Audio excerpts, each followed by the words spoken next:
Hello and welcome to Dear Hikkya. Dear Hikkya YouTube channel তোমাক স্বাগতম জনাইছো। এই ভিডিওটোত আছে অনুশীলনী R4 ৰ ইন্ট্ৰোডাকশন অৰ্থাৎ অনুশীলনী R4 ৰ পৰিচয়। অনুশীলনী R4 কৰাৰ আগতে তুমি এইখিনি কথা জানিব লাগিব। তো আহা প্ৰথমতে আমি ইন্ট্ৰোডাকশন খিনি শিকি লওঁ। অনুশীলনী R4 ত আছে বিশেষকৈ সূচক আৰু ঘাতৰ কথা। সূচক বা ঘাতক ইংলিছত ইন্ডাইসেস আৰু পাৱাৰ বুলি কোৱা হয়। তো কি হয় চাওঁ আহা। তো এটা সংখ্যা বাৰে বাৰে পূৰণ কৰোঁতে সূচক ব্যৱহাৰ কৰি সংক্ষিপ্ত ৰূপত প্ৰকাশ কৰা হয়। মানে ইয়াৰ অৰ্থটো কি মই যদি কেইবাৰমান সংখ্যা এটা লিখো 10 পূৰণ 10 পূৰণ 10 পূৰণ 10 তো এই 10 চাৰিটা পূৰণ হ'ল যেহেতু আমি ইয়াত বাৰে বাৰে লিখি থাকিবলৈ অসুবিধা হয় বহুত ডাঙৰ সংখ্যা হ'ব পাৰে তো গতিকে আমি ইয়াক সৰু হিচাপে লিখিব পাৰো যে 10 কেইটা আছে পূৰণ হৈ পেলে চাৰিটা পূৰণ হৈ আছে বুজি পালা তো এই ধৰণে আমি লিখিব পাৰো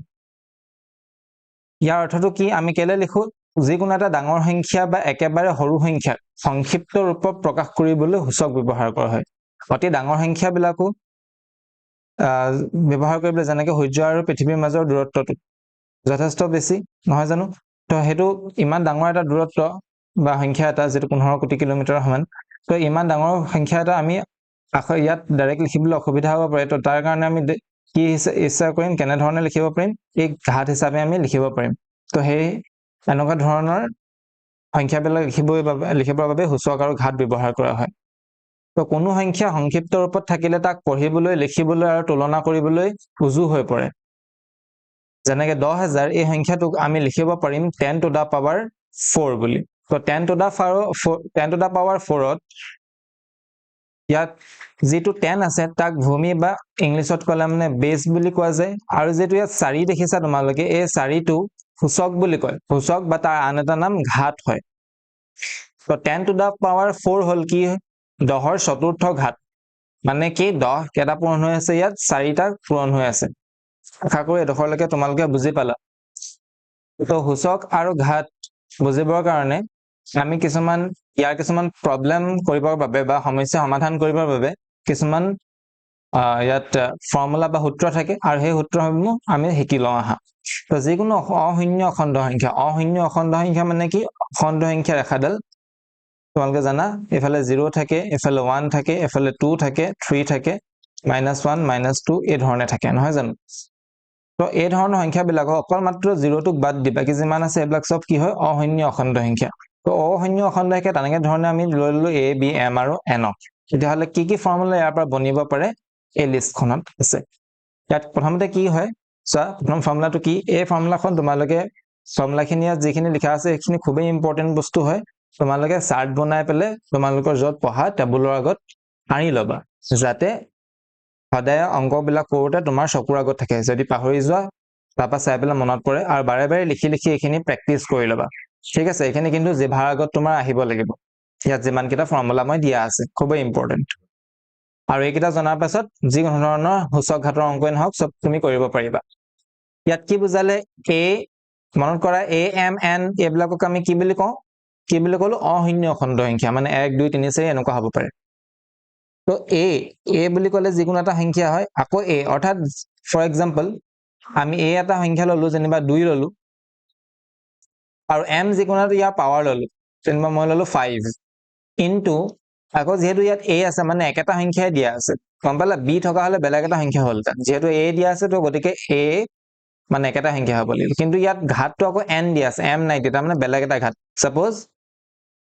আমি লিখিলো ইয়াত 3 বুলি তো কিমান হ'ব একিটা কৰিলে মানে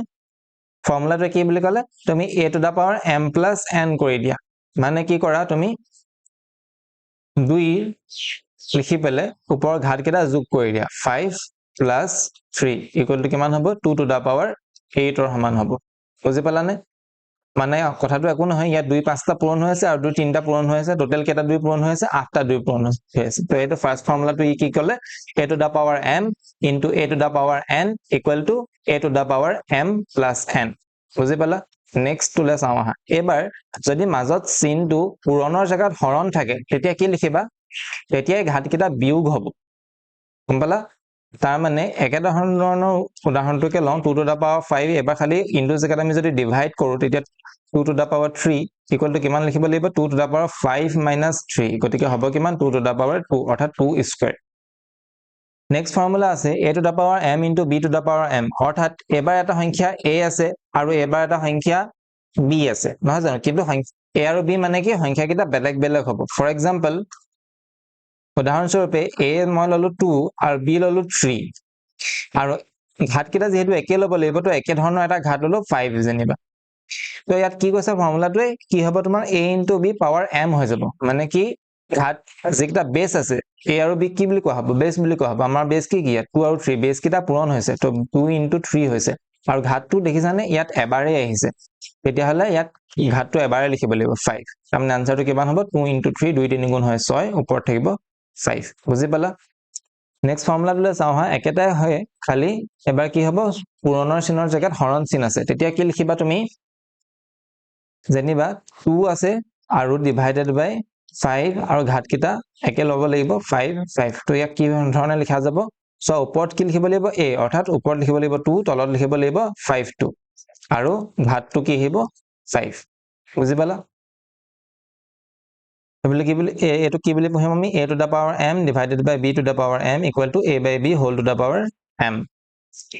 নেক্সট ফৰ্মুলা কি আছে a power m whole to the power n মানে যিকোনো এটা সংখ্যা যদি ঘাতত থাকে সাপোজ 2 to the power 5 আছে আৰু ইয়াক ব্ৰেকেট কৰি পেলাই আৰু এটা ঘাত আছে জানিবা -3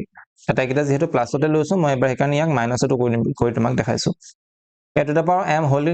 to the power n ত কি লিখিব লাগে a to the power m into n লিখিব লাগে অৰ্থাৎ কি হয় 2 to the power 5 into -3 ইয়াৰ অৰ্থটো কি হ'ব 2 to the power 5 3 গুণ হৈ যাব 15 সাইনটো আছে মাইনাস তো ইয়াত আহিব মাইনাস নেক্সট কি ক'লে a to the power -m যদি এটা সংখ্যা মাইনাসত থাকে তেতিয়া হ'ব কি 1 বাই হৈ যাব 1 বাই মানে উল্টা হৈ যাব মন কৰিবা যিকোনো এটা সংখ্যা তলতে কি থাকে এটা 1 থাকে মানে অখণ্ড যিমান পৰিমেয় সংখ্যা আছে সকলোটো সংখ্যা তলতে এটা 1 থাকে তো এটা উল্টাই দিলে 1 বাই হৈ যাব মানে এক্সাম্পল -2 যেনিবা মই সাপোজ এটা ললো -2 ৰ পাৱাৰ আছে -2a তেতিয়া হলে ইয়াক তুমি কি লিখিব লাগিব ইয়াত তুমি লিখিব লাগিব 1 বাই -2 1 বাই -2 আৰু ইয়াৰ পাৱাৰ কিমান হ'ব ইয়াত -2 এবাৰ প্লাস হৈ যাব যেহেতু আমি বেসটো উল্টা কৰি দিলো বেসটো উল্টাই দিলে মানে পাৱাৰটো কি হৈ যায় চেঞ্জ হৈ যায় চেঞ্জ মানে কেনেকুৱা চেঞ্জ যদি যোগত থাকে বিয়োগ হৈ যাব বিয়োগ থাকিলে যোগ হৈ যাব বুজি পালা আকৌ মই যদি এটা -2 টোকে আকৌ ওপৰলৈ লৈ যাওঁ তেতিয়া কিমান হ'ব -2 বাই 1 -2 বাই 1 মানে -2 ওপৰলৈ লৈ যোৱাৰ কাৰণে পাৱাৰটো কি হৈ যাব আকৌ মাইনাসত আহি যাব এই ধৰণৰ কথা আশা কৰো তোমালোকে এডখৰলৈকে ফৰ্মুলাখিনি বুজি পালা তো নেক্সট ফৰ্মুলাটো আমি শিকো আহা নেক্সট ফৰ্মুলাটোৱে কয় কি a to the power 0 সমান 1 হয় a to the power 0 মানে কি যিকোনো এটা সংখ্যা লোৱা তুমি অশূন্য অখণ্ড সংখ্যা মানে যেনিবা মই -5 ধৰো বা মই 100 ধৰো বা মই এনি নাম্বাৰ লওঁ 4/2 এ যেনিবা ললো 4/2 মানে কি হয় এটো কটাকটি কৰাৰ পিছত 2 হেটো গতিকে এটো ফ্ৰেকশন নহয় এটো এটা অখণ্ড সংখ্যা হয় নাই 2 এ 4 কটাকটি কৰিলে কিমান হ'ব 2 এ হ'ব তো এই গোটেইবিলাক সংখ্যাতে এই গোটেইবিলাক সংখ্যাতে যদি পাৱাৰ 0 থাকে মানে ঘাত যদি 0 থাকে এই গোটেইবিলাকৰ ভ্যালু কিমান হয় 1 হয় -5 to the power 0 ভ্যালু 1 হ'ব 100 power 0 ভ্যালু 1 হ'ব 4/2 ভ্যালু 0 হ'ব মানে 1 হ'ব তো যদি কোনো সংখ্যাৰ ঘাত 0 থাকে তেতিয়া হলে তাৰ ভ্যালু হতে কিমান হ'ব 1 বুজি পালা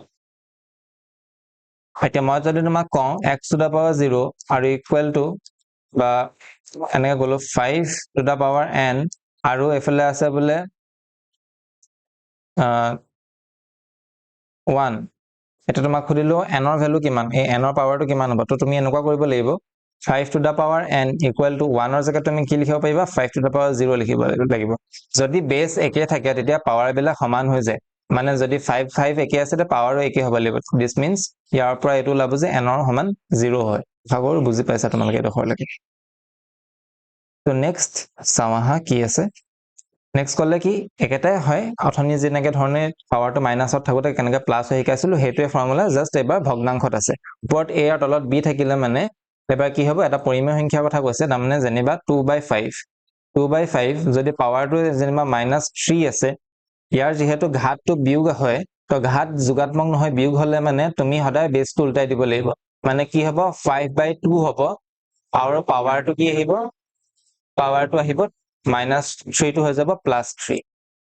মানে a by b কি কৰিব লাগিব তুমি উল্টাই দিব লাগিব তেতিয়া হ'ব b by a আৰু -m টো তেতিয়া হৈ যাব +m আকৌ এডোখৰলৈকে বুজিলা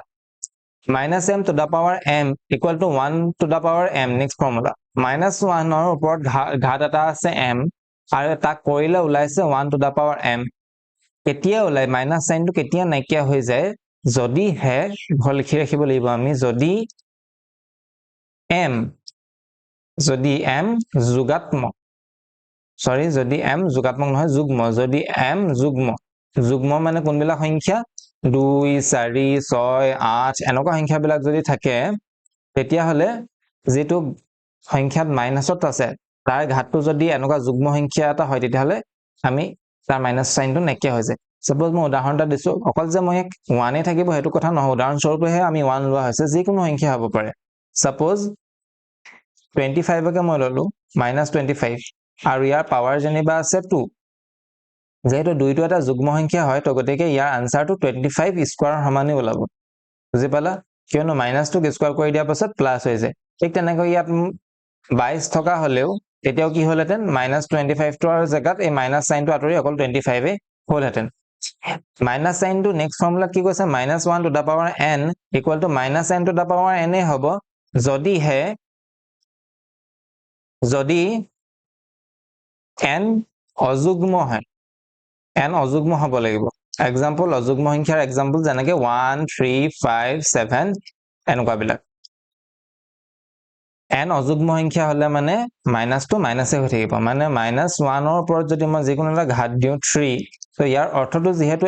তাৰ অৰ্থটো -1 এ হ'ব কেলে হ'ব চোৱা কাৰণ -1 into the power 3 অৰ্থটো কি হয় -1 into -1 into -1 হয় তো -1 into -1 into -1 কৰিলে কি পাবা মাইনাসে কি হ'ব প্লাস হৈ যায় আকৌ এগেইন এই প্লাসটোৱে মাইনাসৰ লগত পূৰণ কৰি পেলে কি হ'বগে মাইনাসে হ'বগে এক যিমানে পূৰণ নকৰিলে কি আহিব বুজি পালানে এই যিবিলাক বিয়োগ যিমানবাৰ তুমি পূৰণ নকৰা কিয় যদি অযুগ্ম সংখ্যক তুমি পূৰণ কৰা সদায় বিয়োগে হৈ থাকিব আৰু যদি যোগাত্মক মানে যুগ্ম সংখ্যক বাৰ কৰা অৰ্থাৎ 2 বাৰ 4 বাৰ 6 বাৰ 8 বাৰ এনেকৈ যদি বিয়োগ মানে পূৰণ কৰা তেতিয়াহলে বিয়োগ চিহ্নটো সদায় যোগ হৈছে বুজিলা যদি এবাৰ ঘাতটো বেসটো সেম ঠিকে আছে কিন্তু ঘাতটো যদি এবাৰ 1/a হৈ থাকে আগতে বেস বিলাক 1/a হৈ আছিল যেনেকৈ 1/a হৈ আছিল তেতিয়া আমি ইয়াক লিখিব পাৰিম a to the power -1 কেলে লিখিলো a to the power -1 কাৰণ 1/a মানে a ঘাত এটা আছে 1 যেহেতু বেসটো আমি উল্টাই দিলো 1/a a লে পৰিৱৰ্তন কৰি দিলো মানে বেস উল্টাই দিলে পাৱাৰটো কি হৈ যায় মাইনাসত আহি যাব মানে ইয়াত যেহেতু প্লাসত আছিল গতিকে সেইকাৰণে মাইনাস আহি গলগে নেগেটিভ হৈ যায় বুজি পালা এটো তোমালোকে এটা ফৰ্মুলা হিচাপে ৰাখিব পাৰা কিন্তু 1/a equal to a inverse 1 এটো দৰকাৰ হয় এটা আছে নেক্সট ফৰ্মুলা তোমাক কি ক'লে a to the power 1/m suppose এটা সংখ্যা আছে তাৰ ঘাতটো 1/3 তো ইয়াৰ অৰ্থটো কি ইয়াৰ অৰ্থটো হৈছে তুমি এনেকুৱাকে লিখিব পাৰিবা পাৱাৰটো যদি কেনেবাকে ভগ্নাংক হয় তাৰ অৰ্থ কি এটা ৰুট হৈ যায় কিহৰ ৰুট হে সংখ্যাটোৰ ৰুট এটোত কিহৰ ৰুট হ'ব 3 ৰ ৰুট অসমীয়াত ক'লে 3 ৰ মূল হয় এটো আৰু সংখ্যাটোৰ ভিতৰত থাকিব 2 এক যিটো আমি কওঁ এটা 3 ৰুট ডালক কি বুলি কওঁ ঘনমূল নহয় জানো 2 ৰুট ডালক কোৱা যায় বৰ্গমূল 2 ৰ মূল ডালক কোৱা যায় বৰ্গমূল 3 ৰ মূলক কয় ঘনমূল বাকি বেলা সংখ্যাৰ কাৰণে কোনো নাথাকে এনেকৈ আমি কওঁ 4th ৰুট 5th ৰুট এই ধৰণে আমি ক'ব পাৰো নেক্সট ওকে ইয়াৰ পাছত আমি কৰিম এক্সাৰসাইজ R4 আশা কৰো তোমালোকে এখিনি ভাল পালা ভিডিওটো এখিনি কমপ্লিট ঠিক কৰি লয় এখিনি কৰাৰ পাছতে আমি এক্সাৰসাইজ R4 নেক্সট ভিডিওটো আহি আছে তুমি হেতু চাই লবা আৰু যদি তুমি পাছত আহি চাইছা তেতিয়াহলে ইতিমধ্যে আপলোড হৈ গৈছে তো তাত পাই যাবা প্লেলিষ্ট খনত